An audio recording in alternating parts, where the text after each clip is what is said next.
don't listen to people who are poorer than you. I don't necessarily believe in that. Actually, it's very hard. I never teach how to be rich. I Okay. can teach them how to be successful in life, not to be rich. Okay. I'm not gonna teach a billionaire how to earn more money, but I would rather help that person in an area kung saan siya nagsistruggle.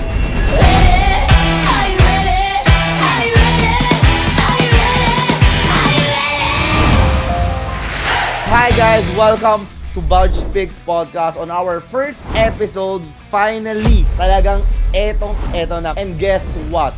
We have a very special guest for today, a brother, mentor, no other than the Josh himself. Okay? Man, grabe. That is probably one of the sexiest intros that I have ever received in my life. Thank you for inviting me on the first episode. There's a lot of people following you, and there's a lot of people who get value from you. You're a guy who has a pure heart, no? Your heart is just to bring value to people and to show them that success is attainable for everyone. Having a good life is something that everyone can achieve, not just one person. Pero lahat tayo we can achieve that. And you're a living and breathing example of what hustle and grit can do sa buhay ng isang tao. For the sake of our viewers, no? Who is the Josh? The Josh is, well, that's basically me. So, proud Filipino, born and raised by a single mother. Started working at 18 years old. The Josh came out of an 18-year-old working student. The Josh was an employed trainer who was working in a BPO and at the same time studying for broadcasting. He always wanted to be in front of the camera. Sabi ko, gusto ko gumawa ng news someday. My manager said, hey, you know what? You're not just a Josh, you're actually the Josh. And I embraced that. Sabi ko, oh, okay, cool. So I started branding myself and calling myself as the Josh. Because there are a lot of Joshes in the world and I wanted to be different. Then when I realized that if you wanted to be successful, you wanted to get attention, you can't do what other people are doing. You have to start being different. When people see me, I always want them to remember 3 words, which is influence, empower, and activate. That's the abstract version of who the Josh is. We have this company, it's called VoiceBox, and we have around 10 people in the team, and we massively help transform lives from small businesses to even big enterprises. How did VoiceBox started? VoiceBox started when my best friend and I, his name is Waldo. Very smart. Both of us spoke fluent English. So nag-click kami. A lot of people actually think na galing ako sa international school. Hindi nila alam, galing ako sa Las Piñas North National High School. So, Which is a public school. which is a public school. And I'm proud of it. Kaya ako pumunta ng Lyceum because I had 50% scholarship. Scholarship, yeah. Scholarship at that time. And, you know, hindi naman kami laking yaman. Kaya nahirapan din talaga. Kaya ako naging ganun nung college. I got exposed to a book, and the name of the book is Being the Very Best You Can Be by Francis Kong. Yung book niya lang na sobrang nipis, even at a young age, bam, transformed my life, man. I saw myself differently, I acted differently, and I even pretended in my head na anak ako ng mayaman. Sabi nila ba, fake it till you make it? Yes. I wasn't just faking it, I was feeling it, man, till I make it. Living it. Living it. Pero mute. Pero mute eh. Pero mute, So, Pawis, long story short, we were very, like, literally love each other, man. Parang bromance to the max. Cool na isipin nila, literally, na parang magjowa kami. One night, we went to Timog in QC. Sabi ko dun sa waiter, who's the owner of this place? There, tinuro niya sa smoking area. And then sabi naman, hey, are you guys the owner? Sabi niya, yeah. Sabi ko, you have a great place. Sabi, oh, thank you. But you have a problem with your place. You don't have customers.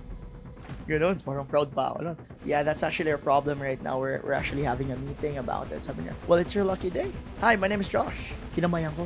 Yeah, so what do you guys do? Basically, we help businesses like yours get more customers. Now, what I'm seeing is you have a lot of opportunities. What we can do is we can bring influencers here. We can bring a lot of people. We can fill this place up for you. What's the name of your company? Nagtingin kami. May saglit na post. Medyo lasing kami. Voice yung unang pumasok sa isip ko. And then my best friend probably saw a bunch of boxes sa likod. Voice box. Yeah, it's a voice box. We're a marketing agency. Ang cool eh, no? No, legit. Do you have a card? Naghanap ng card business card. Yeah. Tinginan kami ulit. We had a lot of meetings today. We ran out of cards. Naubusan kami. Sabi ko Yeah. And this happened without both of you talking. Like, parang nagpakilala ka, tapos Vibe. bag. Yeah. Introhan mo, vibe. Parang kung ako yung best friend mo, parang puta pre, ano yung sinasabi mo? Yeah, gano'n siya. So, parang game. It's like, game. Pagbaba namin. Alright, let's run, motherfucker. Sabi Tawa kami ng tawa. Sabi niya, dude, that's crazy, man. It was at that moment that I realized that if you were so convinced about something, people would listen. The first person who has to believe should be you. You close the deal. Of course not. Of course not, bro. Okay. Nag-meeting kami second time. Okay. Sabi ko, this is her proposal. Sabi niya, what is that? Our proposal. I don't understand your proposal. What are you gonna do? How? I didn't know how to do it. Okay. Hindi ko pa alam. I didn't know how to execute. But I knew how to get the attention. That was the first thing I learned. Get attention. Kasi money follows attention. And the moment that you have attention, which is what we're doing right now in this podcast, people would immediately want to give something to you. Now, it's up to you, ano gagawin mo sa attention na yun? Sasayangin mo ba? Or i-maximize mo ng tama? So that's where it all started. That's where it all Talagang started. Doon talaga nagsimula. Yeah, man. So after nung hindi nyo na maklose yung deal talaga, We let's look for more. another. Let's look for more. So dalawa kayo ni Waldo. Yeah, man, it was the two of us. But he stepped out of voice box during season 2. This is season 5 already. Sino yung mga una mong hinar dito sa voice box? Jack was one of the first employee because she was on our payroll. Share kaming tatlo. Okay? Okay. And I was relying on my savings, bro. Uh-huh. And I was relying on the extra income that VoiceBox was having. Very little, man. Very little. Very little. Like, mostly negative kapag nag-event. Mhm. Parang more of exposure lang talaga for a few years, man. After nun, Bads came in.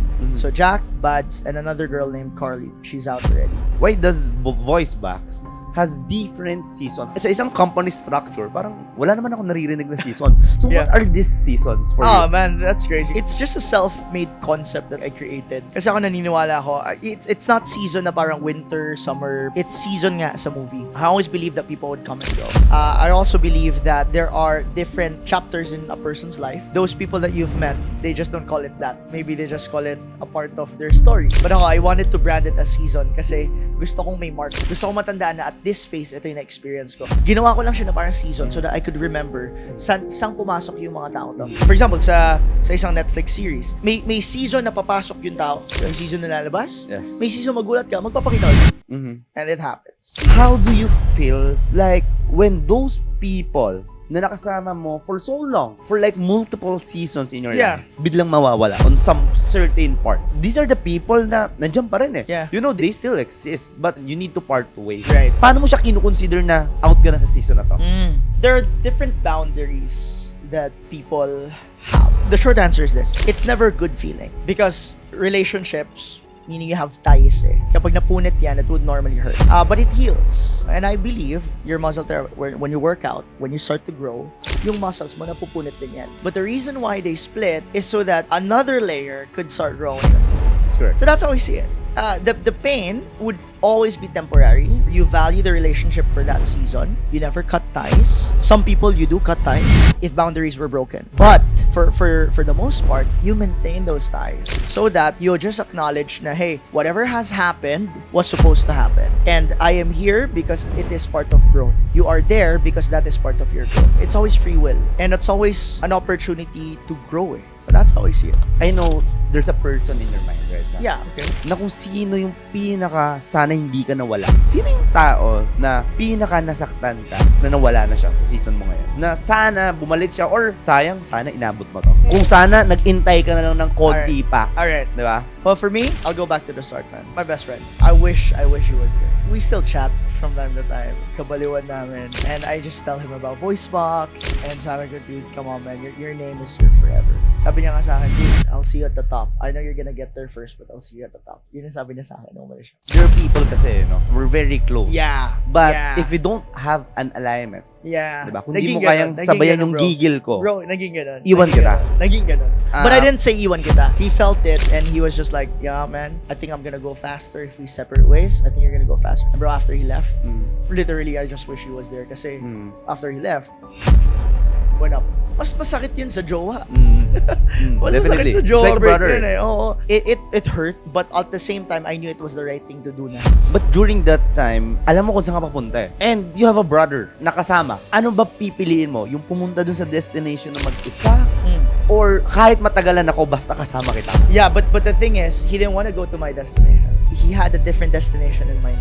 But that's where you're going. That's where I'm going. Till I see you again. Ganun na. No, it hurts. Yeah, Siguro, man. ang biggest takeaway dito, no? There are things happening in your life season by season. Right. And people, lagi silang nagpupunta dun sa mentality na kapag kasama mo ngayon, dapat kasama mo na hanggang dulo. One thing I learned about this season is, totoo nga, sometimes you need to remove people in your life for you to fly higher. Panghirap lumipad. Yeah. Kung may mga taong will keep on distracting you, laging nasa iba yung attention mo. Yeah, I was like that. You don't see yung reason why things are happening during the times na nandun ka. Yeah. Diba? Hindsight lang. Yan sinasabi nila Yes. hindsight. Yung makikita mo siya kapag patalikod mo na lang tinitignan. Kaya pala. Yes. Yun yung, I call that the kaya pala moments. Yes. During my season, Right. na ganyan, I need to remove people in my circle, in my environment. I always have faith. I always believe that those things happen because God is getting me ready to a whole new level. Yeah. I feel that I'm on a better place right now. Right. God is taking care of the entire book, but He's giving you the free will to write every page. What do you want to have there? But the best part is, He has a great ending for you. And the thing is, do you want to stop at that page, or do you want to continue on until you reach the ending? Don't treat it as the entire life na parang ito na yung buhay ko. No, like, understand that sometimes we just zoom in too much. We forget to zoom out. We forget to realize that there's a lot more to this life than just X, Y, Z. Guys, we're back at BAJ Speaks Podcast at nandito pa rin ang ating very special guest, no other than the Josh. And syempre, umpisa natin tong podcast na to with Icebreaker. And we are calling it 2 Truths and 1 Lies. Our guest will be telling us 3 statements, which is 2 truth and 1 lie. If I successfully choose kung ano yung lie doon, he will be doing a dare, which is one shot of suka. Lang naman. Okay, half shot ng suka. At bro, are you ready? I don't think I am, but yeah, whatever, man. Let's. Okay. The first one, when I was in college, I stayed in the ladies' toilet. Ladies were just coming in and out. Second, I have a sister. She is 2 years older than me. And then last one, I went to a Yakuza party. So, siguro I'll just base it on behavior. Okay? So, And I'm a master of body language. okay. When someone is lying, they're like looking downward. Okay. What's the lie? Statement number 2. Is it correct? Yeah, I made it obvious. That's the lie. Why was I in a Yakuza party? Why did I stay in the toilet? Don't you want to I'm not interested. But come on. I am a master of emotion. I can drink this without making any facial expression. Sure, let's see. That's another challenge.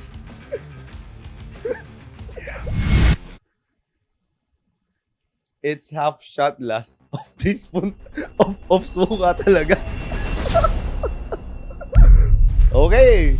So, ayun na. Shinat na ni Josh. So, you would like us to continue directly? There's like... It is like panis na Jack Daniels, man. Kung mag-gym ka, makikinig ka ba kung yung coach mo mismo mataba? Okay, went to the gym once. My trainer, hindi naman mataba. He didn't have the cuts that I was aiming for. It's hard to listen to someone who wants you to do something, lalo na if it requires a lot of practice. If it requires a lot of skill involved. Hindi naman yan exam lang na the reason why I'm getting you as a trainer in the gym, wanna ace my exam sa physical fitness. But if it's actual physical change that I want, I would be more comfortable listening to someone who already has the physique that I want. In business, what are you looking for? If you're looking for wisdom, then wisdom can come in different forms and shapes. If you're looking for strategy, look for those who have done the strategy. It doesn't mean that I'm gonna talk to a millionaire. How do you hire people? No, I would rather talk to his employee who is the general HR director of the hundreds and thousands of employees. He or she might not be the billionaire, but siya yung may skill at may alam kung paano gawin yun. He or she is the entrepreneur inside the organization. It goes that way, man. It depends on what I'm looking for. Please. There's a lot of people telling advices Yeah. on social media. Pero pag tiningnan mo naman, tong mga taong to, parang kulang sa resulta. It's gonna be hard. Like, kasi unang-una, like, you can't be led by someone who's also looking for direction. Madami kasi sa atin, you just earned $1 million, pwede ka na magturo. Besides that million, I'm not just gonna look for millionaires or multi-millionaires to teach me. If nakikinig kayo, don't look for multi-millionaires. You wanna look for those people who have built the character of being a multi-millionaire. Not just someone na nakuha one time, but someone who's able to do it consistently and grow it responsibly. I'm careful where I get advice. If this person hasn't experienced what I want to experience in the future, it's gonna be hard. How hard it is for you Yeah. to get multi-million clients? Your question is, how do you get those people na mas mayaman sa'yo? Yeah, and let those people believe Right. na you Yeah. can teach them how to be more richer, to be more productive. Right. But that's the thing. I never teach how to be rich. I never teach how to be rich. I Okay. can teach them how to be successful in life, not to be rich. Okay. I'm not gonna teach a billionaire how to earn more money. If you think that you know it all in all areas, you're dead. Because that is the moment you stop learning. And when you stop learning, you are close to being non-existent. Because learning is the foundation of growth. I have 50 million pesos in my bank account. I'm not gonna listen to someone who has 5 million. Then you're closing your doors to opportunities. But isn't it hard na parang, kunwari ako, mas mayaman ako sa'yo, ikaw mas mahirap ka sa akin. Yeah. Instead of me asking advice from you, I'll be asking advice from someone else better than me. But what advice are you looking for? That's the question. So for example, leadership. I know billionaires who have very bad leadership. That the people stay with them only because of money. But they don't like it. They know they should change it. They know they should change their character. Pero nahirapan sila. Diyan papasok si coaching. Because coaching is different from mentorship. I really want to discuss this. Kasi ang daming mga parinigan. Somehow, the word coaching is being attacked right now. Kasi feeling nila, coach ka, ganyan. A lot of people don't even know what the meaning of coaching is. So I want to speak on behalf of a lot of coaches. The real coaches. Because real coaching, Hirap na, may reels, saka may fake coaches. bro, din. there is. Kasi you might think that you're coaching, but in reality, you're just teaching. Wow. Coaching is you understanding that the learning and the power comes from that person's inside. Let's say, for example, you get in a coaching program with me. Your struggle is you want to improve, you want to level up your game pagdating sa franchise. We're not gonna talk about technicalities here. I have nothing to tell you, but I have great questions to ask you.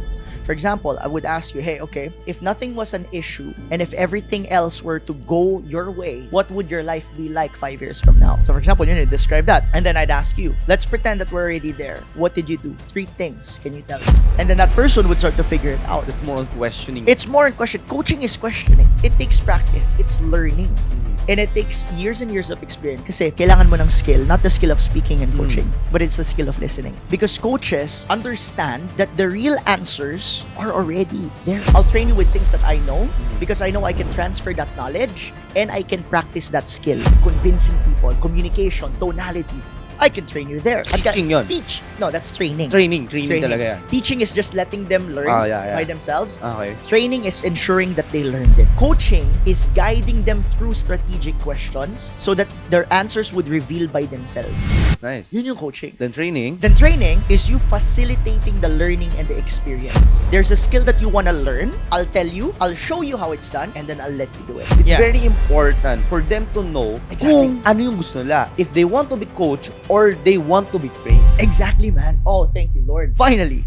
Kung alam mo kung asan yung ginto, ibebenta mo ba yung mapa nito? In short, what's your insight about those people selling their quote-unquote secret on how to do certain things? Na in the end, alam nila na pag tinuro nila to is magiging competitor. I love that question. But I would go back to this question. What is your intention with that gold? Here's what I can say. Okay. If my intention is to keep the gold to myself, I wouldn't sell it. Ano yung tingin mo sa mga taong ginagawa to? Okay. People showing off. Ito yung naka 1 million na ako in just Right. 3 months. I'm sharing yun na nagawa ko na to. Right. And I'm selling you the method kung paano ko nagawa to. Those people believe that there's more than just one goal. That's my take on it. Okay. I believe these people believe na yung gintong nakita nila, hindi lang nag-iisa. And they wanted to share that experience to other people. And they wanted to share the fact that, hey, maybe there's more gold. So let me show you how I got that. So you want to go straight to the point with those people na kinikwento yung business nila. I believe they're operating from a mindset that is not bound with scarcity, but a mindset of abundance. Meaning, there's more than enough for one. Okay. Medyo I know paniniwala I ko know eh. you have a different No. perspective. Kasi alam mo naman ako. Yeah, I know, Diba? I know. Kasi for me, bakit mo ibebenta yung mapa kung nasan yung ginto? Yeah. Kumuha pa ng ibang tao. So here's the thing. You Diba? wouldn't sell that if alam mong nag-iisa yung ginto. Yes. But what if you knew that there's more than enough for you? I won't still sell it. You still won't sell it. You'll still I take won't. it for it. Then that's okay. That's a case-to-case basis for Unless, people. Unless diba, what? I earn from selling. Exactly. I earn from selling the map. Exactly. So, Without me even knowing kung merong ginto. Kung matino kang milyonaryo, kung matino kang negosyante, bakit ko ituturo sa'yo yung isang bagay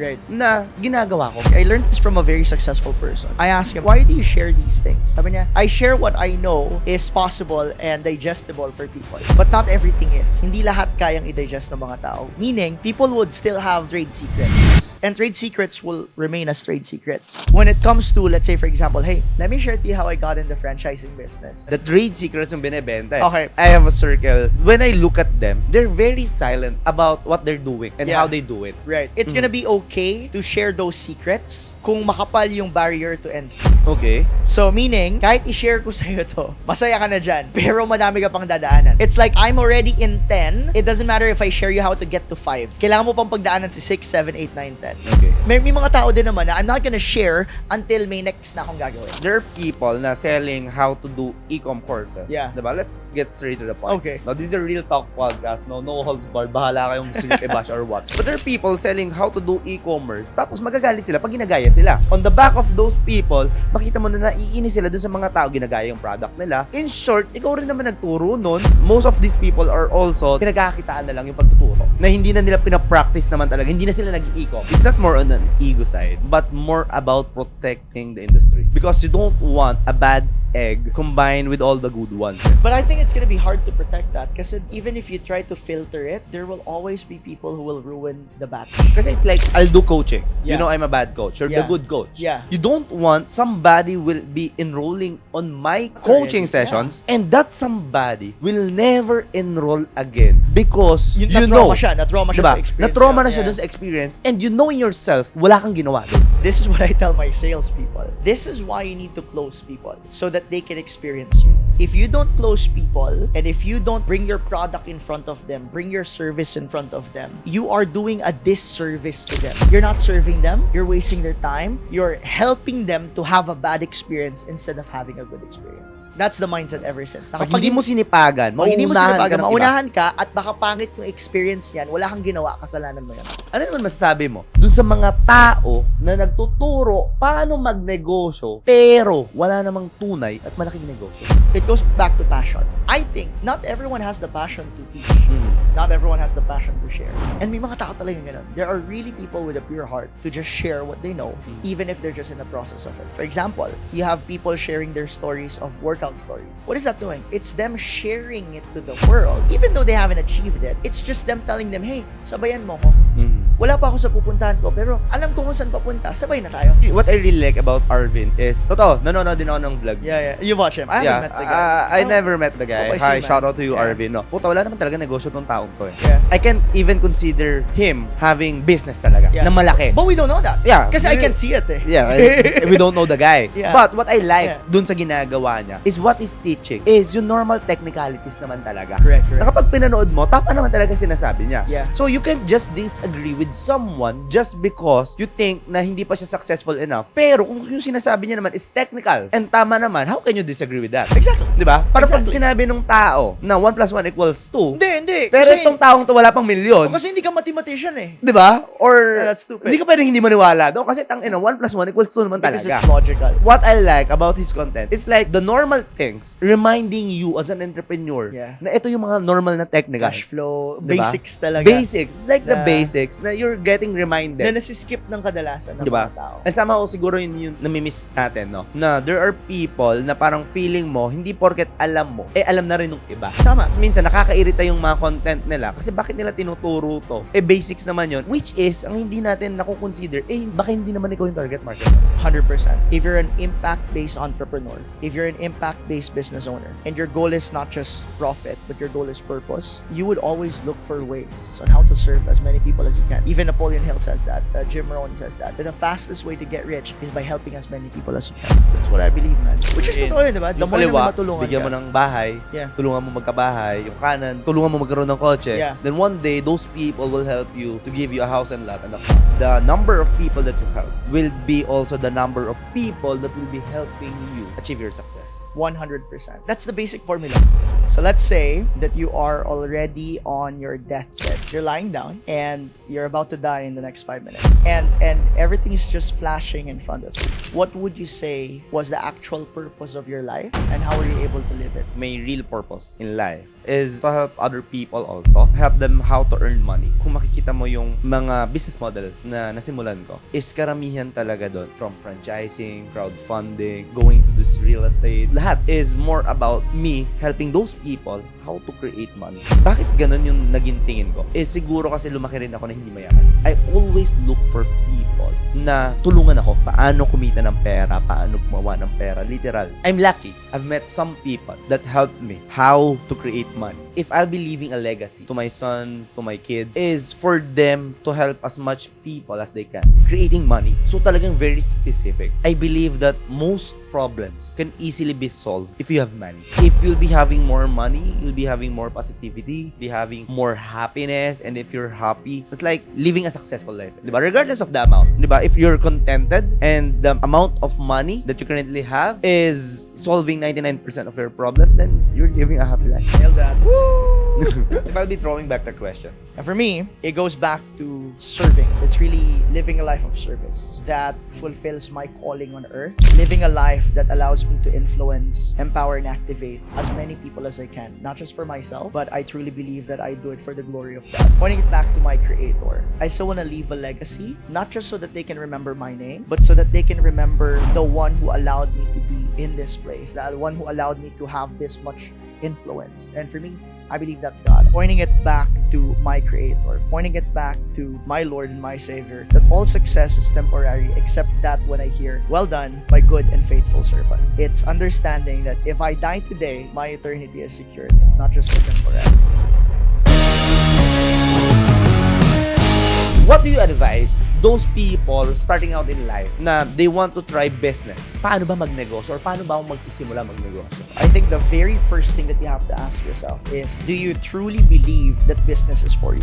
Do you truly believe that entrepreneurship is for you? Kasi madaming nasisilaw because everyone else is doing business, feeling mo you're also destined to be a business owner. Feeling mo you're also destined to be an entrepreneur. Kasi feeling mo nandun yung ginhawa ng buhay, when in reality, some of you are actually meant to be in a different path. You always have to ask yourself, is this really where I'm supposed to be? Is this really where my calling is? What you really need is clarity in your life. Having that clarity will save you a lot of trouble, will save you a lot of heartaches in the past. Kasi kung alam mo na, okay, I understand it. I'm not supposed to be an entrepreneur. I'm supposed to be an intrapreneur. I can work with this guy na mas risk taker sa akin. I can be a co-founder and work with him, work under him so that I can reach XYZ. There's a lot of people feeling lost. Yeah. Hindi ko alam yung gagawin ko. Hindi ko alam kung saan ako magsisimula. I just broke up with my girlfriend. Right. Wala na ako ng asawa ko. I was fired by my company. Yeah. Diba? Hindi ko alam eh. Okay. Where should I find clarity? If you're looking for clarity in your life and tingin mo, teka lang, feeling ko nawawala ako, listen to this. Ask yourself, what's the price and what's the benefit? Everything is made up of choices. Yung current situation mo, whether you choose to hold on to it, there's a benefit. For example, I feel bad, I feel anxious, I feel like I'm brokenhearted. Pwede mong panghawakan yung feeling ng pagiging brokenhearted because it gives you a certain benefit. That benefit allows you to feel good. It gives you oxytocin, it gives you dopamine. These are chemicals in your body that makes you feel that you're comfortable. But eventually, you're gonna have to ask yourself, what is the price that I'm paying? Ano yung sinasacrifice ko for embracing this situation? Because if you're lacking clarity in your life, it's not really just you lacking clarity. It's you lacking the will to take action. If you are still blurry with what you're doing, ano bang gagawin ko? My advice for you is just take one step. Take one step at a time. You're lacking clarity in working out. Just start to do jumping jack. You're lacking clarity in how to start a good diet. Minimize your rice from 1 cup to 3/4. Do one thing at a time. It doesn't have to be super big na kagad. It can be one small action, one step at a time. I have 10,000 pesos. Okay. What business should I start? I would go to Carlosito. Okay. Shout out to our brother. I would go to either Pera or Basura or Comento. Shout out Darwin. Shout out Carlo. So I'm gonna look for stocks that's worth 10,000 pesos. I'll resell it. I'll add additional margin and profit. I can either sell it online or I can start selling it to my friends. And then from that tubo, papaikutin ko siya and then paikutin ko siya. I won't keep money muna. I'll just grow it until I reach 100,000. And then I'll grow it even more and then and then the rest is history. If that's how easy it is, why are those, a lot of people, is parang hindi sila makapagsimula magnegosyo? Why do you think it is? Well, fear. A lot of people are afraid of failing. A lot of people are afraid of wasting time, wasting money, wasting energy. But then a lot of people also think that it's not for them. If it were just for money, a lot of people would do it. Like what I said, some people won't just do it for money. Some people would want to do something that they truly love. For example, just like you, man. Yeah. Kahit anong venture ka, good ka kasi you like the hustle, you like the grind. I think the reason why a lot of people are not doing it yet is because they're just afraid, man. They're just afraid to start. Afraid of judgment, expectations na baka yung mag-fail ako. Final words to our viewers. If you're watching this, you better keep watching not just this episode, but the next coming episodes that AJ is gonna be throwing at. I know that this couch is gonna be sacred. This will be worth multi-millions and even billions kasi ang daming taong makakaupo dito. I have heard some of the guests na pupunta dito. Crazy. Grabe.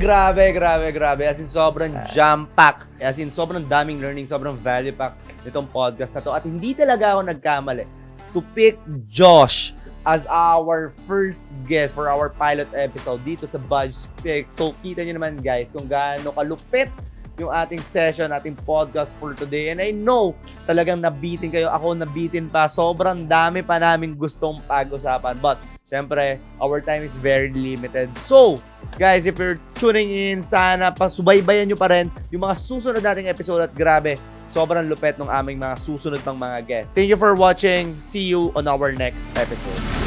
This is how legends are made.